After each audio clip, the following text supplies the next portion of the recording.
Hello, welcome to my channel. I am Julie and this is Julie Sews Her Own Clothes. I hope you're all well this morning, and it is a Monday morning here. I did record this video yesterday. It was scorching, glorious sunshine, and I don't know what happened, but the footage got corrupted, so here I am pre-work doing it again. So I've got a little bit of time before I log on and thought I'd jump on again and have a go at sharing with you my autumn mix and how they're going. So before I start with that, I'll tell you what I'm wearing. This is a slip dress. I think it's called a slip dress. It's got wide sleeves. It's a really simple make that I'm not sure if it is a new look or a simplicity pattern. I did look for the pattern before I started, but couldn't find it, so I'll put it in the description, the name of the pattern or the number of the pattern. It's in a brushed cotton camo with flowers. I don't know if you'll be able to see, but it literally comes to just above my knee, and I'm wearing it with warm woolen tights and a pair of low flat boots. I did make a tie for it, but I'm not wearing a tie at the minute. It's just sat on the back of my chair, so that's what I'm wearing this morning. I think because it is a brushed back cotton, it's nice and warm, but quite loose and comfortable for a day working from home. So that's what I'm wearing. I'm gonna show you my progress on the fabrics that I shared in my last vlog, and let's see how we're getting on. So the first thing I'm going to show you is the top that I made with this kind of tie-dye brown coloured viscose jersey. This fabric was from Cloth Control. So I decided to have a little hack about with one of my favourite patterns, and I used the LB Pullover front, back, and then I used the band for the neck. What I decided was I really love the LB. I like the boxy shape of it. It's a drop sleeve. What I don't like is that when you add the sleeve on, it's got this big seam down here, and I'm not over keen on that look. So what I decided to do was try extending the bodice pattern with the dropped shoulder on it all the way to the end of, so it made a full arm with the kind of, I don't know what you call this shape, but it literally is two pattern pieces, one front and one back. Now what this meant was that I had a seam running all the way down the arm rather than just the shoulder, and then it kind of turned into a sleeve. I do prefer this, and I'll put some photographs here so you can see what it looks like. But what I realised after I'd made it was I could have been a little bit more experimental than I was with my pattern hacking. Now I have put a cuff on the end. I do really like a cuff. I like a cuff that is kind of relatively close to my, I've got a very small wrist, because when I pull them up, I like something that's kind of snug, that stays on my mid lower arm, if you like, rather than kind of up and down like this. Pull that up and it's down in a couple of seconds. So I did put a cuff on the wrist, but I think, having watched Saw Sarah Style recently, Sarah had like a luminous pink fabric and incorporated into a garment by putting kind of a strip. Now I think this would look really nice with a strip down the top of the arm where that join is, where the seam is, so I'm gonna have another go at this with doing the same thing, extending the arm, but I'm gonna, instead of just joining front to back, I'm gonna put a strip of ribbon or something bright, something different along that edge to see how that turns out. But I really like the fit of it. I like the style of it. I have made a band for the bottom as well. That's just sitting here waiting to be sewn up, so I will do that in my lunch break today and get that finished off. I have took photos pre putting the band on just so I can get them into the video, but that will be done and that will be completed, and that is the top of one of my loungewear sets. So there's the top.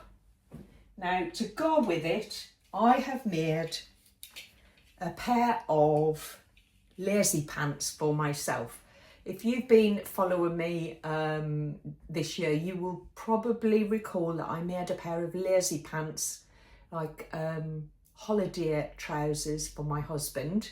And I really like them. I thought they looked great on him. So I got the pattern pieces out and traced my size in them. And I made myself a pair of loungewear lazy pants. Now, I put a little label in the back so I know the front from the back, because they kind of look the same until you get them on.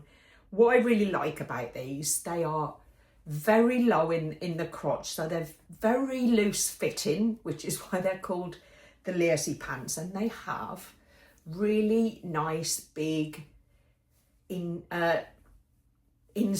pockets, and the pattern pieces, so the waistband is all on the front and back pattern pieces. Then you just turn them over, stitch it down, turn them over again quite deeply, catch the top of the pockets, and then thread your elastic through.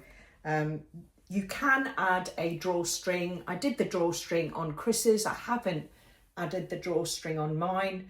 And what I forgot to do was add a couple of inches to the bottom of the leg. If you do decide to buy the lazy pants sewing pattern, I think they're by Tobias Conrath. I will put it in the description. I mean, if you're not really short, you're going to have to add some length onto the bottoms. But again, I do like a band. As I'll be wearing them around the house, I am going to put a little cuff on the bottom. So they are all ready to be added on as well. And that is my first loungewear set. Like I said, I'm going to put the photographs and you'll see what they look like. Just imagine that the top has got a band on the waist and the trousers, the pants have got a band on the cuff, and that will be my first set all completed.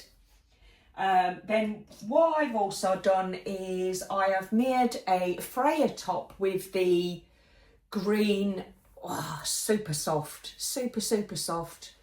viscose jersey. This was from Stitch Fabrics. Again, well, I was going to make a Stella hoodie and joggers with this fabric. I thought it'd be nice to try the hoodie in a really loose fitting fabric, but the fact is I can't find my pattern pieces, and I really wasn't in the mood for retracing them from the book. If you've used Italy in the buttons, stretch fabrics or stretch patterns, I can't remember what it's called. Is it here? It's the stretch book. If you've used the book, you know all the pattern pieces overlap in different colours. I just really couldn't be bothered, so I thought I'll use a pattern that I know I've got ready cut out, and I have made the Frayer in a dress version, so I just got the pattern pieces out. It's got a nice little collar on it. There you go. That's the top. Again, I have to add the cuffs, and I'm going to cut it a bit shorter. I'm going to crop it.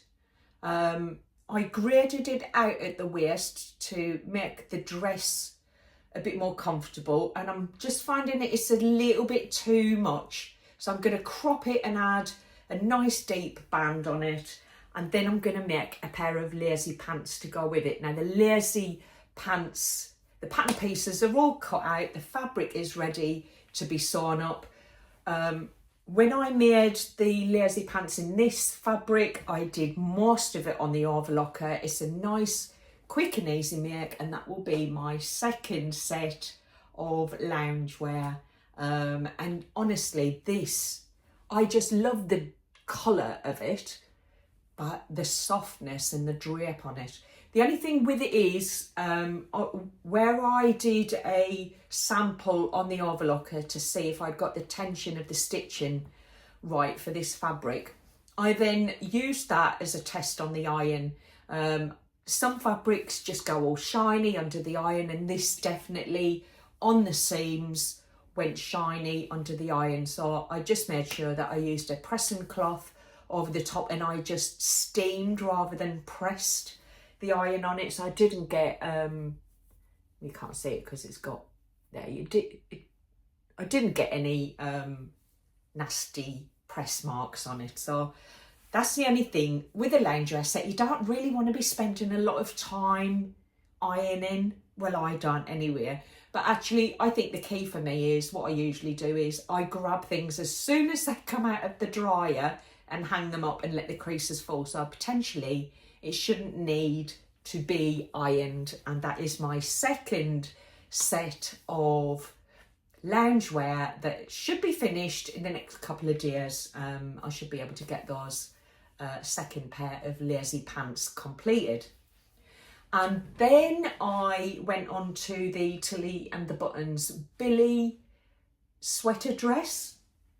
I had this lovely sweatshirt in fabric that I purchased from the Stitch Festival, not March just gone, but the year before, and it's, you know what, sweatshirt and fabric is quite bulky, so it took up a fair bit of space in my stash. So I have decided to get the Billie done. What I love about the Billie is the pockets, the shaping of the pockets, and it's almost like a cocoon style dress. Now, when I tried this on yesterday for some photographs, like I said, yesterday it was super hot, really unusual, out of the blue, a really bright, sunny, warm day.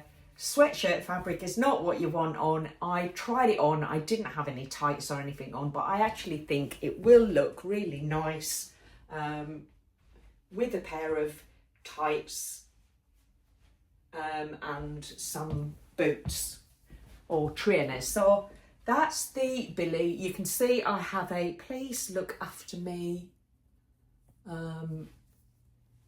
label on it. What I hadn't noticed, I don't know if you can see this, but there is, where it is sat in my stash for the longest time, and before I realised that actually I needed to cover, I think you can see here, the glass fronted cabinet that I store some of my fabrics in. I think it got a little bit of a sun bleach mark on it. So I mean, it is going to be wearable. It's a bit of a shame because it is noticeable, but I didn't notice when I was cutting out, which is annoying because I potentially had enough fabric to start the top of the sleeve there, but obviously I just didn't notice that. So maybe this will be a kind of kicking about Billie dress. It's certainly not something that I would wear without another layer over the top to kind of cover the arms if I was out and about. But in terms of needing another warm, casual garment, I have the Billie. I think I need to make another Billie though that is wearable out without the sleeves being covered up with another layer. But that is a lovely, super warm garment. And that is kind of where I've gotten to with what I've completed. I do have 2 more items that I have completed that I'll show you early November, because I've made them for a gift to November, and I won't be sharing them just yet. But what I will show you is a fabric that I picked up from, actually several fabrics I picked up from the Southern Sewing Social. You can see Annie is sporting a lovely burgundy wine coloured lightweight knit, and let me grab it and show you. And also some Lady McElroy, I think it's it's so soft, cotton. Well, it's definitely cotton base, but I'm not sure what the actual base of the fabric is, because Lady McElroy do their designs in lots of different bases, and I didn't remember what, but it is super soft, lovely and drapey. And then we have this lightweight knit lycra jersey. No, yeah, it's got a lot of stretch in it. I am gonna make because this is an offcut, so it's long, but it's half the width. I think I'm gonna try and see if I can get the pattern pieces of the high cuff top with this fabric and this fabric together, because I actually think they look quite nice together. What do you think? So yeah, I picked them up from the swap table. I also picked up this lovely tulip pink fabric. So Katie, who I'd never met before, from Ripper Seams, one of her vlogs she'd recovered her ironing board, and she used this tulip pink and brought the rest to put on the swap table, and I nabbed it. There's about 2+ meters of it, so I haven't decided what I'm going to use it for, but I really love how it kind of moves through the colours of the rainbow. There's lots of it. I don't know what I'm going to use it for, and I'm not going to rush to make a decision. I want to enjoy sewing with this. So that is fabric that's kind of just sitting there waiting for me to come up with a plan for, and they were from the Sewing Social. I did get some patterns, but I'm going to save them for another day, because I've got to get on and start work in a couple of minutes, and I just want to freshen up my coffee cup. But they're my makes for now. I have next on my list is the mile end sweater. I'm going to make a mile end sweater and colour block the sweater. And I also have the Marlowe cardigan in this kind of burgundy colour wool based fabric that I also purchased from Stitch Fabrics. So yes, plenty to be getting on with, lots to share with you next time we catch up. And I'm going to leave it there for now. I hope you have a lovely week, and please don't forget to give me a thumbs up, leave me a comment. What's your absolute favourite loungewear? Do you hack them? Are you straight from the pattern? Yeah, are you kind of are you brave? Do you add bits in that are not in the pattern? I'm really intrigued to know how we get from a basic bog standard pattern to our own creations that suit us. So yeah, and if you haven't subscribed, I'd be grateful if you give that some consideration. I will see you next time. Bye for now.